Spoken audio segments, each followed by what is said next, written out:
میرے رسول پاک علیہ السلام کا دروازہ سب سے بڑا دروازہ ہے، حضور کا دروازہ سب سے بڑا دروازہ ہے، لیکن میرے دوستو یاد رکھنا، نبی پاک علیہ السلام نے بھی لوگوں کو جب رستہ دکھایا ہے تو رب کریم کا رستہ دکھایا ہے، اللہ کا رستہ دکھایا، اللہ کریم کا رستہ دکھایا، لوگوں کو رب کی طرف توجہ کرائی۔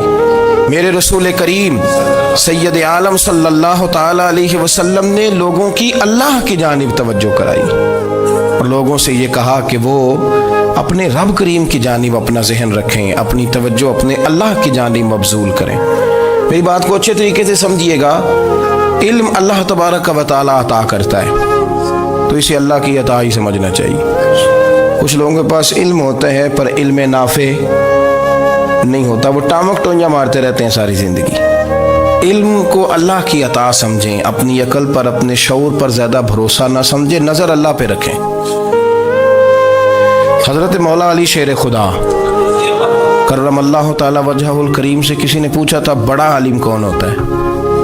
ہمارے ہاں تو اب وہ والے عالم پائے جاتے ہیں نا، اللہ ماشاءاللہ، جو ممبر پہ بیٹھتے ہیں تو دعوے ہی دعوے ہیں، ممبر پہ بیٹھتے ہیں تو دعوے ہی دعوے ہیں، اس طرح کے عالم ہمارے ہاں پائے جاتے ہیں۔ وہ ہر بات میں دعویٰ کرتے ہیں، میں یہ کر دوں گا، میں وہ کر دوں گا۔ یہ مزاج علماء کا نہیں۔ حضرت علی المرتضیٰ سے کسی نے پوچھا بڑا عالم کون ہوتا ہے؟ فرمایا بڑا عالم وہ ہوتا ہے کہ جسے مسئلے کا پتہ نہ ہو تو وہ کہہ دے مجھے نہیں پتا، میں پتہ کر کے بتاؤں گا، غلط بات بیان نہ کرے۔ امام مالک سے کسی نے کوئی مسئلہ پوچھا تو آپ فرمانے لگے مجھے اس سوال کا جواب نہیں آتا۔ ہمارے بزرگ سمجھاتے کیا ہے؟ وہ کہنے لگا آپ اتنے بڑے امام ہیں تو اس سوال کا جواب نہیں آتا۔ فرمانے لگے اگر مجھے ہر سوال کا جواب آتا پھر تو میں خدا ہوتا، مجھے ہر سوال کا جواب نہیں آتا، مجھے تو اتنا آتا ہے جتنا میرے رب نے مجھے عطا کر دیا ہے۔ اپنی نظر اللہ پہ رکھیں، نکل آئیں اس معمے سے باہر کہ میں کوئی بلا ہوں، مجھے بڑا پتہ ہے، میرے پاس 6 ڈگریاں ہیں، مجھے 10 جگہ پہ تدریس کا شغف حاصل ہے، اس سے نکلیں باہر۔ قرآن مجید دیکھیے گا، اللہ تعالیٰ نے ارادہ قدرت فرمایا کہ میں حضرت آدم کو بناؤں گا، پھر بنانے کے بعد فرمایا فرشتوں سجدہ کرو آدم کو، سب نے سجدہ کیا الا ابلیس ابا واستکبر وکان من الکافرین، سب نے سجدہ کیا سوائے ابلیس کے، اس نے انکار بھی کیا، تکبر بھی کیا اور کافروں میں سے ہو گیا۔ تو یہ جب اللہ تعالیٰ نے سجدہ کرایا تو کیسے کرایا؟ اللہ تبارک و تعالیٰ نے نا حضرت آدم کو علم سکھایا خود، وعلم آدم الاسماء کلہا، خود اللہ فرماتے ہیں کہ میں نے جناب آدم علیہ السلام کو تمام اشیاء کے نام سکھائے، سب اشیاء کے نام سکھائے۔ تو وہ چیزیں پھر میں نے نا، اللہ فرماتے ہیں میں نے فرشتوں پہ پیش کی، میں نے کہا کہ بتاؤ ان کے نام کیا ہے، تو فرشتوں نے جو جواب دیا وہ سمجھنے والا ہے۔ اللہ نے چونکہ خود علم سکھایا تھا حضرت آدم کو، جناب آدم سکھایا تھا، لیکن فرشتوں کو نہیں سکھایا تھا۔ تو اللہ کریم نے فرمایا فرشتوں اب یہ بتاؤ ان چیزوں کے نام کیا ہیں؟ تو فرشتے کیا کہتے ہیں؟ فرشتے عرض کرتے ہیں قالوا سبحانک لا علم لنا۔ آپ کبھی یقین کریں اس چیز کی لذت لیں تو مزہ آ جائے۔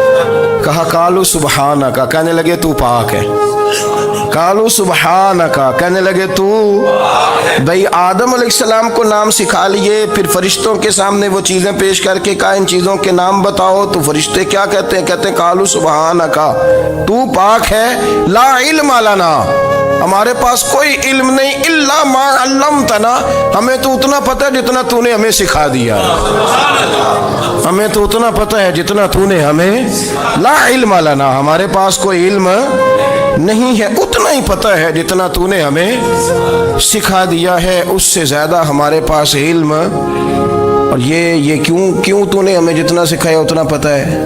فرشتے یہ نہیں کہتے یا اللہ تو زیادہ سکھا، آدم کو دیا تو ہمیں بھی دے، یہ نہیں فرمایا، فرمایا انکا انت العلیم الحکیم، اے اللہ تو علم والا بھی ہے اور حکمت والا بھی ہے، تجھے پتہ ہے کس کو کتنا دینا ہے، جتنا تو نے مناسب سمجھا جناب آدم کو دیا، اور جتنا تو نے بہتر سمجھا وہ تو نے ہمیں عطا فرمایا۔ تو اگر آپ کے پاس علم ہے، کہیں نالج ہے، اس کو اللہ کی عطا سمجھے۔ ہمارے ہاں بہت سارے لوگ بن کے بیٹھ جاتے ہیں، میں اکثر کہتا ہوں کہ پھر وہ دعوے کرتے ہیں میرے علاقے والے جاہل ہیں، میرے شہر والے جاہل ہیں، میرے خاندان والے پڑھے نہیں، یہ آپ کا دعویٰ ہے، یہ آپ کو خراب کر دے گا۔ ہم نے بہت سارے ایسے لوگ دیکھے جو بہت بڑے عالم تھے، لیکن اللہ جب لینے پہ آیا تو عقل ہی لے گیا، شعور ہی چلا گیا، حافظے ختم ہو گئے۔ آپ دیکھتے ہیں بڑھاپے میں کچھ لوگ ایسے ہوتے ہیں کہ جن کو یہ بھی یاد نہیں رہتا کہ میرا نام کیا ہے، میں کہاں ہوں، مجھے کدھر جانا ہے۔ تو اس وقت سے اللہ کی پناہ مانگیں اور اپنی نظر اپنے رب کریم کی جانب رکھیں، اللہ کی جانب اپنی نظر کو مبذول رکھیں۔ دوسری بات، علم کے بعد ایک چیز آتی ہے جس کا نام ہے ہدایت، جس کا نام ہے تقویٰ، جس کا نام ہے پرہیزگاری، جس کا نام ہے عمل، عبادت، ریاضت۔ یہ بھی اسی وقت ہی نصیب ہوتی ہے جب میرا رب کریم نصیب فرما دیتا ہے۔ ہم نے نا نیکی کا اپنا اپنا سٹیٹس بنا لیا ہے، اپنا اپنا معیار بنا لیا ہے۔ کچھ لوگ کہتے ہیں کہ جناب مسجد میں سیمنٹ کا توڑا دینے سے بہتر ہے کسی غریب کو آٹے کا تھیلا دے دو۔ اب اس نے اپنا مزاج بنا لیا نا نیکی کا، اس نے اپنا سٹیٹس بنا لیا۔ میرا یہ سوال ہے کہ نبی پاک صلی اللہ تعالیٰ علیہ وسلم جب مدینہ شریف آئے تھے تو حضور نے سب سے پہلے غریبوں میں آٹا تقسیم کیا تھا کہ سب سے پہلے مسجد بنائی تھی؟ کیا عجیب لوگوں کا رنگ ہے، اپنی مرضی کی ہدایت، اپنی مرضی کا تقویٰ، اپنی مرضی کا معیار۔ مسجد کوئی بڑا چھوٹا خطیب بھی میری طرح کا ہو نا تو وہ مسجد میں بیٹھ کے جب نبی پاک کی بات کرتا ہے تو کہتا ہے میرے رسول پاک غریبوں کا سہارا بن کے آئے۔ وہ غریبوں کی بات کرتا ہے، مسکینوں کی، لاچاروں کی، کمزوروں کی بات۔ تو مسجد ہی تو وہ ادارہ ہے جہاں سے غریبوں کی بات ہو رہی۔ تو اب لوگوں نے غریب کو اور مسجد کو لڑانا شروع کر دیا، اس کو لڑاؤ کہ مسجد میں پیسے دینے سے بہتر ہے آپ غریب کو آٹے کا تھیلا دے دیں۔ آپ یہ کیوں نہیں کہتے کہ مسجد میں بھی آپ توڑا دیں ایک سیمنٹ کا اور ساتھ غریب کو بھی خدمت کریں؟ یہ کیوں نہیں تقویٰ؟ اپنی اپنی مرضی کا مزاج، اپنی اپنی۔ کچھ لوگ کہتے ہیں چھوڑو جی، ساری زندگی انسان نماز پڑھتا رہے اور پھر گالیاں بھی دیتا رہے، بندہ داڑھی بھی رکھ لے اور جھوٹ بولنا بھی نہ چھوڑے۔ تو یہ آپ نے اپنے پاس سے تقوی کا معیار بنایا۔ گالی دینے کا گناہ ہے اور داڑھی رکھنے کا ثواب ہے۔ تو اگر آپ داڑھی رکھے ہوئے ہیں اور آپ کوئی غلطی کر رہے ہیں تو اس سے آپ کی داڑھی کا ثواب ختم، اللہ کرے آپ کو سمجھ آئے میری بات۔ آپ کوئی غلطی کر رہے ہیں، داڑھی کا ثواب اس سے ختم، وہ اپنی جگہ پہ قائم ہے چیز۔ اپنی مرضی کا کیوں تقوی کا معیار بناتے ہیں؟ تقوی کا مزاج اپنی مرضی کا نہ بناؤ۔ اللہ کی بارگاہ سے دعا مانگو کہ یا اللہ ہمیں ہدایت کا نور عطا فرما، اللہ تو ہمیں رستہ دکھا، تو بتا کہ ہدایت کیا ہے۔ تو رب فرماتا ہے اللہ ولی الذین آمنوا، اللہ مومنوں کا مددگار ہے، یخرجہم من الظلمات الی النور، وہ انہیں اندھیروں سے نکالتا ہے اور نور کی طرف روشنی عطا فرماتا ہے۔ اندھیروں سے نور کی طرف اللہ لاتا ہے۔ اللہ ولی، اللہ مومنوں کا ولی ہے، وہ انہیں اندھیروں سے نور کی طرف نکالتا ہے۔ ہدایت ہمیشہ اللہ کی طرف سے سمجھے۔ جب وہ نماز کی توفیق دیتا ہے تو اپنے فضل سے دیتا ہے، جب وہ ذکر کی توفیق دیتا ہے تو اپنے فضل سے۔ ہم سمجھتے ہو جی فلانا نہیں پڑھ رہا بڑا بیوقوف ہے، فلانا نہیں پڑھ رہا، تو تم کیا اپنی عقل کے زور پہ پڑھ رہا ہے؟ میں جی اللہ کے فضل سے 2 سپارے پڑھتا ہوں، تو کس پہ احسان کرتے تو 2 سپارے پڑھ کے رویا کر کہ اگر مالک تو بڑا قریب نہیں۔ بڑے لوگ ہیں جن کو پورا قرآن حفظ ہے پر انہیں پڑھنے کی توفیق نہیں، تو انہیں فضل کیا اور مجھے توفیق دے دی ہے پڑھنے۔ رویا کر، پڑھ کے رویا کر، راتی ساری کر کر زاری، وہ نیند اکھاں تھی توندے تے فجرے اوہی گناہگار کہاون سب تو نیوے ہوندے۔ مہربانی کریں، ڈریں، نیکی کریں تو پھر ڈریں، پھر احساس پیدا کریں، پھر اپنے اندر وہ کمزوری لائیں کہ توبہ توبہ مجھے تو پتہ ہی نہیں، تو جانتا ہی نہیں۔ حضرت سیدنا امام اعظم ابو حنیفہ رحمۃ اللہ تعالی علیہ کے ساتھ ایک شخص کہتا میں نے نماز پڑھی، تو عشاء کی نماز تھی۔ یہ جو لوگ بڑے ہوتے ہیں نا، جن کے پیار کرنے والے بڑے ہوتے ہیں، ان کے گرد خوف بھی بڑا ہی ہوتا ہے، انہیں بڑا ڈر لگتا ہے، بڑی بعض اوقات آزمائش ہوتی ہے ان کی۔ عشاء کی نماز کہتے پڑھی تو امام صاحب نے نا عشاء کی نماز میں تلاوت کی آیتیں فَمَن يَعْمَلْ مِثْقَالَ ذَرَّةٍ خَيْرًا يَرَهُ وَمَن يَعْمَلْ مِثْقَالَ ذَرَّةٍ شَرًّا يَرَهُ، فرمایا جو ذرہ برابر خیر کرے گا وہ بھی قیامت میں دیکھے گا، اور جو ذرہ برابر شر کرے گا وہ بھی قیامت میں اس شر کو دیکھے گا اس کے سامنے آئے گا. تو وہ شخص کہتا ہے کہ سارے لوگ نماز پڑھ کے چلے گئے تو امام صاحب رحمۃ اللہ علیہ نے اپنی داڑھی پکڑی ہوئی رو رہے ہیں. کہتے ہیں اور ذرہ برابر نیکی کا بدلہ دینے والے، وہ ذرہ برابر شر پہ سزا دینے والے میری سفید داڑھی کو دیکھ. مالک میرے ذرے ذرے سامنے نہ لانا، لوگ تو میری بڑی قدر کرتے ہیں دنیا، میں تو بڑا پہچانا جاتا ہوں، لوگ تو میری راہوں میں پھول لیے کھڑے ہوتے ہیں، مجھے بڑا نوازتے ہیں. قیامت میں رسوا نہ کر دینا، میرے لیے مشکل ہو جائے گی. وہ کہتے ہیں میں نے امام صاحب کا درد دیکھا، مجھے کوئی کام تھا تو میں چلا گیا. میں نے کہا کہ وہ اس وقت اللہ کے حضور حاضر ہیں تو میں دوبارہ آؤں گا. کہتے ہیں میں تہجد کا وقت آیا تو امام صاحب وہیں بیٹھے تھے اور ان کی داڑھی آنسوؤں سے بھری ہوئی تھی اور زور سے داڑھی پکڑی ہوئی. کہنے لگے مالک رسوا نہ کر دیں، قیامت میں رسوا نہ کر دیں. یار جو ہدایت یافتہ لوگ تھے وہ تو ڈرے ہوئے تھے، وہ تو سہمے ہوئے تھے، وہ تو کہتے تھے یہ اس کا فضل نہیں، اس نے بلا لیا، یہ اس کا کرم نہیں.